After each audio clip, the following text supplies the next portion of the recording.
ഗൂഗിളിൻ്റെ Google pixel 8 pro എന്നുള്ള പുതിയൊരു സ്മാർട്ട് ഫോൺ ഇപ്പം ഇന്ത്യൻ മാർക്കറ്റിൽ ലോഞ്ച് ചെയ്തിട്ടുണ്ട്. ഇതൊരു ഫ്ലാഗ്ഷിപ്പ് സ്മാർട്ട് ഫോണാണ്. ഈ ഒരു സ്മാർട്ട് ഫോൺ 1,07,000 രൂപ പ്രൈസ് റേഞ്ചിലാണ് വരുന്നത്. ഈ ഒരു വീഡിയോയിൽ നമ്മൾ നോക്കാൻ പോകുന്നത് ഗൂഗിൾ പിക്സൽ 8 പ്രോ എന്നുള്ള സ്മാർട്ട് ഫോണിനെ പറ്റിയിട്ടാണ്. ആദ്യം നമ്മൾ ഫീച്ചേഴ്സും കാര്യങ്ങളൊക്കെ നോക്കുകയാണെന്നുണ്ടെങ്കിൽ ഡിസ്പ്ലേയുടെ കാര്യത്തിൽ 6.7 ഇഞ്ചിൻ്റെ കോഡ് HD+ ഡിസ്പ്ലേ ഇതിൽ കൊടുത്തിട്ടുണ്ട്. അപ്പോൾ കോഡ് HD റെസൊല്യൂഷനൊക്കെ ഇതിൽ വരുന്നുണ്ട്. OLED പാനലാണ് ഇതിൽ ഉപയോഗിച്ചിരിക്കുന്നത്. LTPO എന്നുള്ള ഫീച്ചർ വരുന്നുണ്ട്. അതായത് റിഫ്രഷ് റേറ്റ് 1 ഹെർട്സിൻ്റെയും 120 ഹെർട്സിൻ്റെയും ഇടയിലായിട്ട് അഡ്ജസ്റ്റ് ചെയ്യാൻ കഴിയുന്നതായിരിക്കും. മാക്സിമം ഇതിൽ 120 ഹെർട്സിൻ്റെ റിഫ്രഷ് റേറ്റ് സപ്പോർട്ട് ചെയ്യുന്നുണ്ട്. പഞ്ചോൾ ഡിസൈൻ ഈ ഫോണിൽ കൊടുത്തിട്ടുണ്ട്. പഞ്ചോൾ വരുന്നത് ടോപ്പ് സെൻറ്റർ ഭാഗത്തായിട്ടാണ്. പിന്നെ ഫോണിൻ്റെ പീക്ക് ബ്രൈറ്റ്നസ് വരുന്നത് 2400 നിറ്റ്സ് ആണ്. ഫോണിൻ്റെ ഫ്രണ്ടിൽ ഗൊറില്ല ഗ്ലാസ് വിക്ടസ് 2ൻ്റെ പ്രൊട്ടക്ഷനൊക്കെ കൊടുത്തിട്ടുണ്ട്. അപ്പോൾ നല്ലൊരു പ്രൊട്ടക്ഷനൊക്കെ വരുന്നുണ്ട്. അതുപോലെ തന്നെ നല്ലൊരു പീക്ക് ബ്രൈറ്റ്നസും കാര്യങ്ങളൊക്കെ ഇതിൽ വരുന്നുണ്ട്. അപ്പം ഈ ഒരു ഫോണിൽ അത്യാവശ്യം നല്ല ഡിസ്പ്ലേ ഫീച്ചേഴ്സും കാര്യങ്ങളൊക്കെ വരുന്നുണ്ട് എന്ന് തന്നെ പറയാവുന്നതാണ്. In display finger print sensor ഈ ഫോണിൽ കൊടുത്തിട്ടുണ്ട്. വെയിറ്റ് വരുന്നത് 213 ഗ്രാമാണ്. തിക്നെസ് വരുന്നത് 8.7 mm ആണ്. IP68 റേറ്റിംഗ് ഇതിൽ സപ്പോർട്ട് ചെയ്യുന്നുണ്ട്. നല്ലൊരു കാര്യമാണ്. അപ്പം ഈ ഫോൺ വാട്ടർ റെസിസ്റ്റൻറ്റും അതുപോലെ തന്നെ ഡസ്റ്റ് റെസിസ്റ്റൻറ്റുമാണ്. പിന്നെ ഈ ഫോണിൻ്റെ ബ്ലൂ, ഒബ്സിഡിയൻ, ബീഗ് എന്നീ കളർ വേരിയൻസ് ആണ് ഇപ്പം ഇന്ത്യൻ മാർക്കറ്റിൽ ലോഞ്ച് ചെയ്തിരിക്കുന്നത്. ഇനി പ്രോസസ്സറിൻ്റെ കാര്യം പറയുകയാണെന്നുണ്ടെങ്കിൽ ഗൂഗിൾ ടെൻസർ G3 എന്നുള്ള പ്രോസസ്സറാണ് ഈ ഫോണിൽ വരുന്നത്. ഇത് ഗൂഗിളിൻ്റെ തന്നെ ഫ്ലാഗ്ഷിപ്പ് പ്രോസസ്സറാണ്. മികച്ച പെർഫോമൻസും കാര്യങ്ങളൊക്കെ ഇതിൽ വരേണ്ടതാണ്. ഇപ്പോൾ സ്നാപ്ഡ്രാഗൺ 8 Gen 2 എന്ന പ്രോസസ്സറിൻ്റെ അത്ര വരുന്ന പെർഫോമൻസ് കിട്ടിക്കൊള്ളണം എന്നില്ല. എന്നാലും അത്യാവശ്യം നല്ല പെർഫോമൻസും കാര്യങ്ങളൊക്കെ ഇതിൽ വരുന്നതായിരിക്കും. 5G സപ്പോർട്ടും കാര്യങ്ങളൊക്കെ ഉണ്ട്. ഇന്ത്യയിൽ വരുന്ന എല്ലാ മേജറായിട്ടുള്ള 5G ബാൻഡ്സും ഇതിൽ സപ്പോർട്ട് ചെയ്യുന്നതായിരിക്കും. പിന്നെ ഈ ഫോണിൽ 12 GB റാമാണ് കൊടുത്തിരിക്കുന്നത്. 128 GB ഇൻറ്റേർണലും വരുന്നുണ്ട്. NFC എന്നുള്ള ഫീച്ചർ സപ്പോർട്ട് ചെയ്യുന്നുണ്ട്.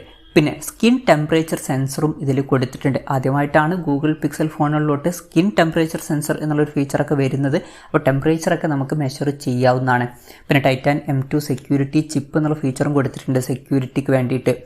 ആൻഡ്രോയിഡ് 14 ബേസ് ആയിട്ടുള്ള സോഫ്റ്റ്വെയർ ആണ് ഇതിൽ വരുന്നത്. ഗൂഗിളിൻ്റെ ഫോണാണ്. സ്റ്റോക്ക് ആൻഡ്രോയിഡ് സോഫ്റ്റ്വെയറും കാര്യങ്ങളൊക്കെയാണ് ഇതിൽ വരുന്നത്. പിന്നെ എടുത്തു പറയേണ്ട ഒരു കാര്യം 5 കൊല്ലത്തെ OS അപ്ഡേറ്റും കാര്യങ്ങളൊക്കെ ഇതിൽ ലഭിക്കുന്നതായിരിക്കും. അതുപോലെ തന്നെ 7 കൊല്ലത്തെ സെക്യൂരിറ്റി അപ്ഡേറ്റ്സും കാര്യങ്ങളൊക്കെ ലഭിക്കുന്നതായിരിക്കും. അപ്പം അത്രയും കൂടിയൊരു കാലത്തേക്കുള്ള ഒരു സോഫ്റ്റ്വെയർ അപ്ഡേറ്റും കാര്യങ്ങളൊക്കെ നമുക്ക് ലഭിക്കുന്നതായിരിക്കും. വളരെ നല്ലൊരു കാര്യമാണ്. അതുമാത്രമല്ല ഗൂഗിളിൻ്റെ ഫോൺ ആയതുകൊണ്ട് തന്നെ ഫസ്റ്റ് സോഫ്റ്റ്വെയർ അപ്ഡേറ്റ് ലഭിക്കുന്ന ഫോൺ ഗൂഗിൾ പിക്സൽ ഫോണുകളായിരിക്കും. അപ്പം അതും എടുത്തു വരേണ്ട കാര്യങ്ങൾ തന്നെയാണ്. ഇനി ക്യാമറയുടെ കാര്യത്തിലോട്ട് വരികയാണെന്നുണ്ടെങ്കിൽ ഫോണിൻ്റെ പിന്നിൽ ട്രിപ്പിൾ ക്യാമറ സെറ്റപ്പ് കൊടുത്തിട്ടുണ്ട്. 50 മെഗാ പിക്സലിൻ്റെ f1.68 അപ്പേഴ്സിൽ വരുന്ന മെയിൻ ക്യാമറ സെൻസറാണ് ഈ ഫോണിൽ വരുന്നത്. ഇത് സാംസങ് GN2ൻ്റെ സെൻസറാണ്. രണ്ടാമത് 48 മെഗാ പിക്സലിൻ്റെ f2.8 അപ്പേഴ്സിൽ വരുന്ന അൾട്രാ വൈഡ് ആംഗിൾ ലെൻസ് കൊടുത്തിട്ടുണ്ട്. മൂന്നാമത് 48 മെഗാ പിക്സൽ ഒരു ടെലിഫോട്ടോ ലെൻസും വരുന്നുണ്ട്. ഇതിൽ 5x ഒപ്റ്റിക്കൽ സൂമൊക്കെ സപ്പോർട്ട് ചെയ്യുന്നുണ്ട്. സെൽഫി ക്യാമറയുടെ കാര്യം പറയുകയാണെന്നുണ്ടെങ്കിൽ 10.5 മെഗാ പിക്സലിൻ്റെ f2.2 അപ്പേഴ്സിൽ വരുന്ന സെൽഫി ക്യാമറ ഈ ഫോണിൽ കൊടുത്തിട്ടുണ്ട്. ഇപ്പോൾ ഓൺ പേപ്പർ നോക്കുകയാണെന്നുണ്ടെങ്കിലും അത്യാവശ്യം നല്ലൊരു ക്യാമറ സ്പെസിഫിക്കേഷനും കാര്യങ്ങളൊക്കെ ഈ ഫോണിൽ വരുന്നുണ്ട് എന്ന് തന്നെ പറയാവുന്നതാണ്. പിന്നെ ഗൂഗിളിൻ്റെ ഫോണാണ്. പൊതുവേ ഗൂഗിളിൻ്റെ ഫോണുകളിൽ വളരെ മികച്ചൊരു ക്യാമറ പെർഫോമൻസും കാര്യങ്ങളൊക്കെ കിട്ടാറുണ്ട്. അപ്പം ഈ ഒരു ഫോണിലും വളരെ മികച്ചൊരു ക്യാമറ പെർഫോമൻസും കാര്യങ്ങളൊക്കെ കിട്ടേണ്ടതാണ്. മിക്കവാറും ക്യാമറ എന്നുള്ളതും എടുത്തു വരേണ്ട ഒരു കാര്യം തന്നെയായിരിക്കും ഈ ഒരു ഫോണിൻ്റെ കാര്യത്തിൽ. പിന്നെ 5050 mAh ബാറ്ററി ഈ ഫോണിൽ കൊടുത്തിട്ടുണ്ട്. 30 വാട്ടിൻ്റെ ഫാസ്റ്റ് ചാർജ് സപ്പോർട്ട് ചെയ്യുന്നുണ്ട്. അതുപോലെ തന്നെ 23 വാട്ടിൻ്റെ വയർലെസ് ചാർജിങ് സപ്പോർട്ടും ഇതിൽ വരുന്നുണ്ട്.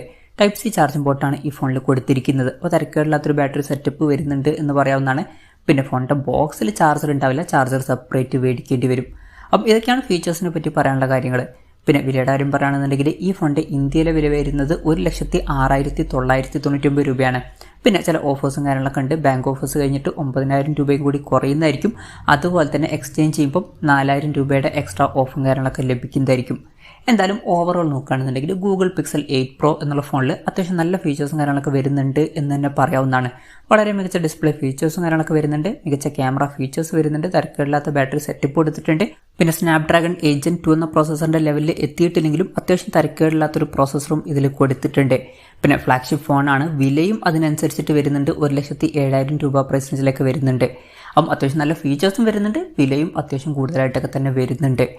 എന്തായാലും നിങ്ങൾ ഒരു ഫ്ലാഗ്ഷിപ്പ് ഫോണാണ് നോക്കുന്നത് എന്നുണ്ടെങ്കിൽ കൺസിഡർ ചെയ്യാൻ പറ്റിയിട്ടുള്ള ഒരു ഓപ്ഷൻ തന്നെയാണ് ഗൂഗിൾ പിക്സൽ 8 പ്രോ എന്നുള്ള സ്മാർട്ട് ഫോൺ. അത്യാവശ്യം നല്ല ക്യാമറ പെർഫോമൻസും കാര്യങ്ങളൊക്കെ കിട്ടേണ്ടതാണ്. അതുപോലെ തന്നെ നല്ല സോഫ്റ്റ്വെയർ അപ്ഡേറ്റ്സും കാര്യങ്ങളൊക്കെ ഈ ഫോണിൽ ലഭിക്കുന്നതായിരിക്കും. എന്തായാലും ഗൂഗിൾ പിക്സൽ 8 പ്രോ എന്നുള്ള സ്മാർട്ട് ഫോണിനെ പറ്റിയിട്ടുള്ള നിങ്ങളുടെ അഭിപ്രായം ജസ്റ്റ് ഒന്ന് കമൻറ്റ് ചെയ്യുക.